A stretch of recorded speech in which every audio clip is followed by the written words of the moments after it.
presentation on verbs, we're going to discuss two types of verbs that often trip us up because of their complexity, or we're not sure really how to use them.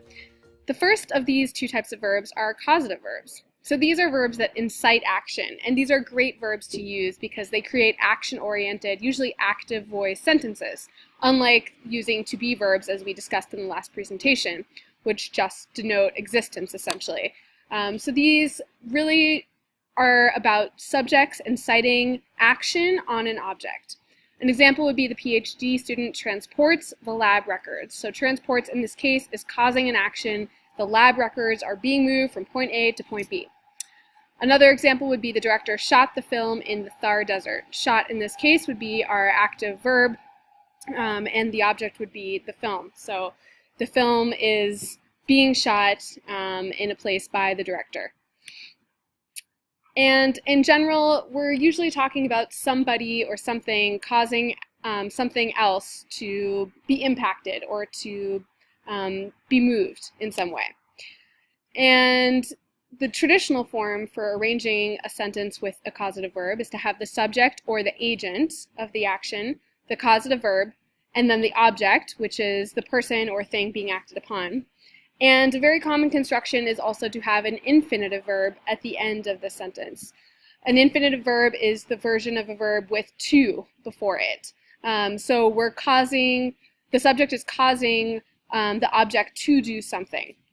So examples of this would be the storm caused the trees to uproot. The study results incited the government to overhaul its policy.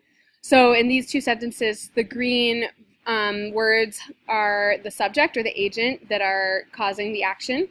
And the orange words here are our verbs, causative and infinitive verbs. And the red are the objects being acted upon. So take a minute and think about how these sentences are constructed. So we're going to go through 4 different confusing cases of causative verbs. And this is often because the different tenses or forms of some causative verbs can be confusing. And also, some causative verbs have a non-causative form that is very similar and easy to confuse it with. So the first example would be rise versus raise. Rise is not a causative verb. Something can rise on its own. It does not necessarily need an object. So an example would be water body levels rise in response to heavy precipitation.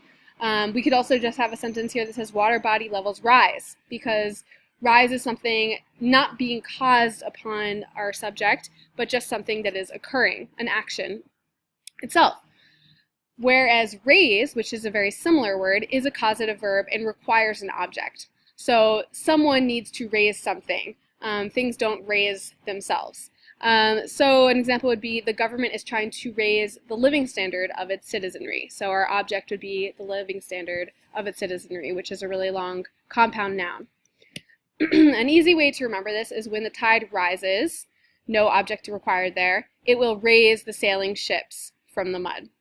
The sailing ships being the object for our causative verb raise.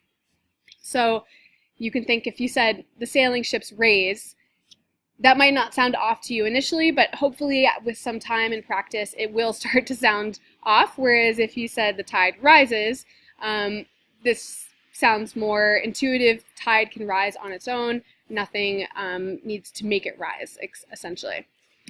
So take a minute and pause the presentation and try to practice filling in these complicated rise versus raise verbs.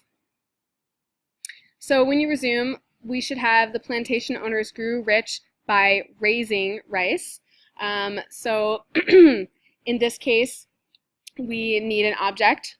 What is being raised? Rice is being raised by the plantation owners. The next sentence, if they continue to grow richer, their status in society will rise. We do not need a causative verb here. There's no object required. If the river continues to rise, we will need to raise the height of the sandbags. So this is another case of using both the non-causative and causative verbs for forms of this verb. The boat captain raises the anchor. So in this case, the object is the anchor. And the boat began to rise with the tide. Taxes are designed to raise money from citizens' income. I was born in Karachi, but I was raised in Hyderabad. So you can start to kind of see what the appropriate cases are for using rise versus raise.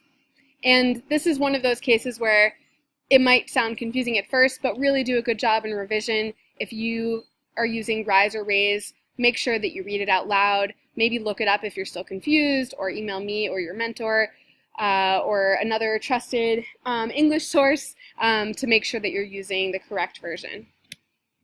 Another confusing causative versus non-causative verb form is sit versus set. So sit is a non-causative verb. You can say I sit, that would be a viable sentence. We do not need an object. The water table sits very low in this part of the country, for example. Versus set always requires an object. So we are setting something on something else, or we are setting a program. In that case, set is like the word establish. An example would be that we set the beakers down on the counter. So beakers are our object here. This one might be slightly less confusing. The past participle forms of sit and set are not quite as confusing as rise and raise, but also just keep in mind the two differences between these verbs and whether you're using them correctly. This might be the most confusing causative verb of all, lie versus lay, and part of that is because the past tense of lie is lay, and so you can use lie, or the word lay rather, as a non-causative verb without an object if it's in the past. And in this module, I've created a chart of all of these causative verbs, including lie versus lay, with all of their tense forms. So this is another case where you don't necessarily need to memorize every tense of lie and lay, but refer to it. If you're confused about it, if you're not quite sure, especially in the revision process, make sure that you're referring to a chart and the chart that I put up on Canvas and are using the word correctly. So in this case, lie is our non-causative form. You can say, I lie down, I lie. You do not need an object here. The reservoir lies, no object, 20 miles outside of the city. Lay, in the present tense, is our causative verb. So lay requires an object. We lay the literature on the table for students to peruse. We don't say we lay unless we're talking about the past tense. So practice using these two, and there's a quiz in this module as well that will give you some more practice. Review the chart, and then just always double check your work. It's okay if you are a little confused about this, as long as you are referencing the chart in writing and revision. The last confusing causative verb we'll go through is use.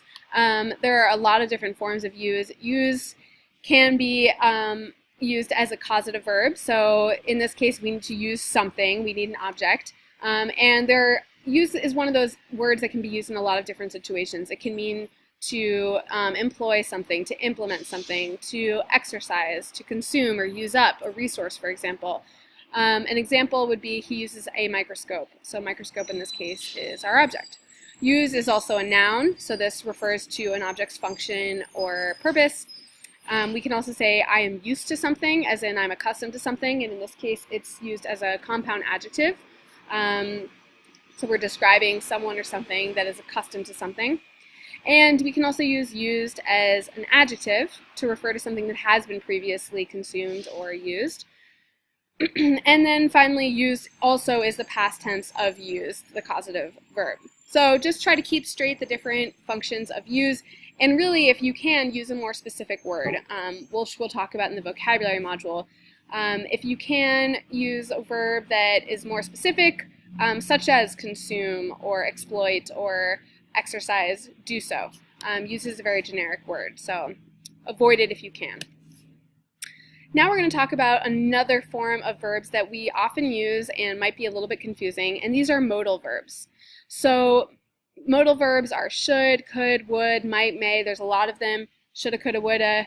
Shoulda, woulda, coulda, but did ya is an expression, or I would if I could. There's a lot of funny plays on language with modal verbs. But basically, modal verbs express different modes of being or reality. So there are modes of possibility or ability. I can, I could. This refers to something or someone's ability. Ought to, must, should. These refer to modes of obligation or responsibility. These are things that we have a responsibility or a duty to do, essentially. Will and would refer to more hypothetical situations. They're usually contingent upon a condition. So if this, then I would, or I will. Will being in the future. And might or may refer to sort of possibilities. So it is possible, it will not necessarily happen. Whereas will shows more confidence. And in the past tense, we often combine modal verbs with has been for singular nouns or subjects and have been for plural. So we can use them in the past and present and future tense. And the reason we're talking about modal verbs in this module is that they're very useful for writers in the sciences.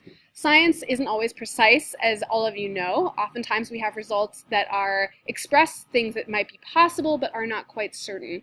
So when we're discussing our results especially, or in the discussion chapters of your theses, you might find really strong uses for these modal verbs. So an example would be if you said the drop in pressure was due to a crack in the gauge. You would have to be 100% confident in this statement to write it this way, because if you're saying it was due to this, you're expressing confidence. You could, if you are not 100% confident, say something like, the drop in pressure may have been due to a crack in the gauge. So this is expressing a possibility, a theory.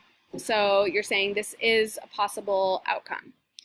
You could also say the drop in pressure could have been due to a crack in the gauge. So this is maybe a little bit reduced in its confidence from may have been. It's saying that it is certainly possible, but not necessarily the case. So it's a capability in this case. And then you could say the drop in pressure has to have been due to a crack in the gauge. This actually is not quite a modal verb, but it is a way of showing almost 99% confidence, but saying that there is a possibility, of course, that it's not the case. And we could sub out a number of other modal verbs in this case. The drop in pressure might have been due, may have been due, would doesn't really quite work in this situation, shall doesn't work, should doesn't really work, although you could say, this ought to have been the case. But we're not sure. So there's a lot of different uses for sort of expressing possibility, capability, certainty for our modal verbs. That's it for this section on complex verbs that are often used in your academic writing. And hopefully the exercises and assignments in this module, as well as the charts, which I hope you will review closely, maybe even print out, will help strengthen your ability to use them with confidence.